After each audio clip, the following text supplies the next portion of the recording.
उत्तराखंड में हिमालय पर्वत की गोद में केदारनाथ मंदिर 12 ज्योतिर्लिंगों में सम्मिलित होने के साथ साथ 4 धाम और पंच केदार में से भी एक है। यानी कि मुश्किल मौसम के कारण ये मंदिर अप्रैल से नवंबर महीने के पीछे खुलता है। कत्यूरी शैली में बने पत्थरों के इस मंदिर के बारे में कहा जाता है कि इस मंदिर का निर्माण पांडव वंश के राजा जन्मेजय ने कराया था। यहां स्थित स्वयंभू शिवलिंग अति प्राचीन है। कहा जाता है कि 8वीं शताब्दी में आदि शंकराचार्य ने इस मंदिर का जीर्णोद्धार करवाया था। जून 2013 के बाद भारत के उत्तराखंड और हिमाचल प्रदेश के राज्यों में अचानक बाढ़ आई और भूस्खलन से केदारनाथ अधिक प्रभावित रहा। इस ऐतिहासिक मंदिर का मुख्य हिस्सा और सदियों पुराना गुंबद सुरक्षित रहा, लेकिन मंदिर का प्रवेश द्वार के आसपास का इलाका पूरी तरह से तबाह हो गया। केदारनाथ मंदिर समुद्र तल से 11,755 फीट की ऊंचाई पर स्थित है। दोस्तों, आप जान लेते हैं कि किस तरह 400 सालों तक केदारनाथ मंदिर बर्फ में दबा रहा और इसका इस मंदिर पर क्या असर पड़ा। वैज्ञानिकों के अनुसार केदारनाथ मंदिर 400 सालों तक बर्फ में दबा रहा, फिर भी इस मंदिर को कुछ नहीं हुआ। इसीलिए 2013 में आई जल प्रलय के दौरान इस मंदिर के सुरक्षित रह जाने से वैज्ञानिकों को कोई हैरानी नहीं हुई।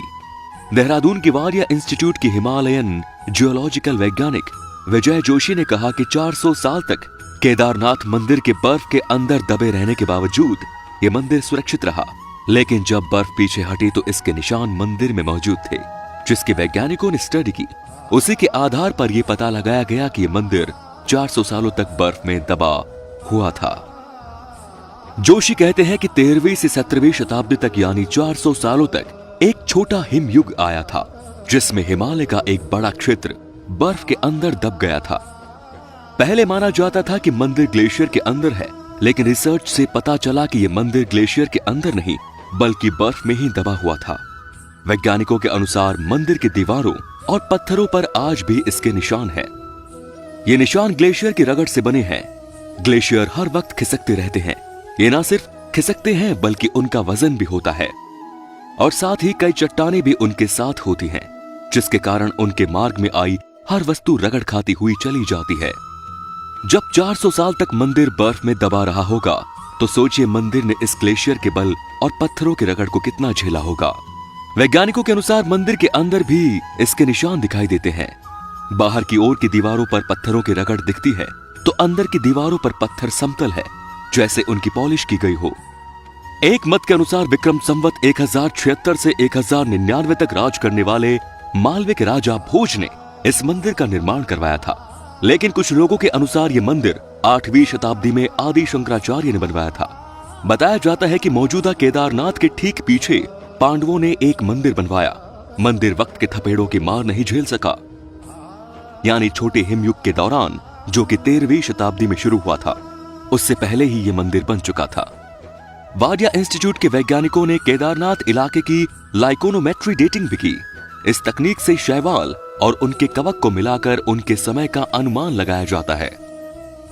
इस तकनीक के अनुसार केदारनाथ के इलाके में ग्लेशियर का निर्माण 14वीं सदी के मध्य हुआ और इस घाटी में ग्लेशियर बनना 1748 ईस्वी में जारी रहा, यानी तकरीबन 400 सालों तक। जोशी ने कहा कि सबसे बड़ी बात तो यह है कि लाखों साल पहले चोराबरी ग्लेशियर के पीछे हटने से केदारनाथ घाटी बनी। जब ग्लेशियर पीछे हटते हैं तो वे रोलर की तरह अपने नीचे की सारी चट्टानों को पीस देते हैं और साथ में बड़ी बड़ी चट्टानों के टुकड़े छोड़ जाते हैं। जोशी कहते हैं कि ऐसी जगहों पर मंदिर बनाना इंजीनियरिंग का एक अद्भुत नमूना है। उन्होंने एक ऐसी जगह और ऐसा मंदिर बनाया कि आज तक उसे कुछ नुकसान नहीं हुआ। वैज्ञानिक डॉक्टर R.K. डोभाल भी इस बात को मानते हैं कि यह मंदिर बहुत ही मजबूती से बनाया गया है। केदारनाथ मंदिर 85 फीट ऊंचा, 187 फीट लंबा और 80 फीट चौड़ा है। इसकी दीवारें 12 फीट मोटी हैं और बेहद मजबूत पत्थरों से बनाई गई है। मंदिर को 6 फीट ऊंचे चबूतरे पर खड़ा किया गया है। यह भी एक हैरान करने वाली बात है कि इतने भारी भरकम पत्थरों को इतनी ऊंचाई पर लाकर और तराश कर कैसे मंदिर की शक्ल दी गई होगी।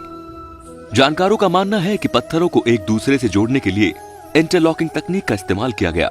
इसी वजह से मंदिर एक भूकंप रोधी इमारत तब्दील हो गया। ये मजबूती और तकनीक ही मंदिर को नदी के बीचों बीच खड़े रहने में कामयाब हुई।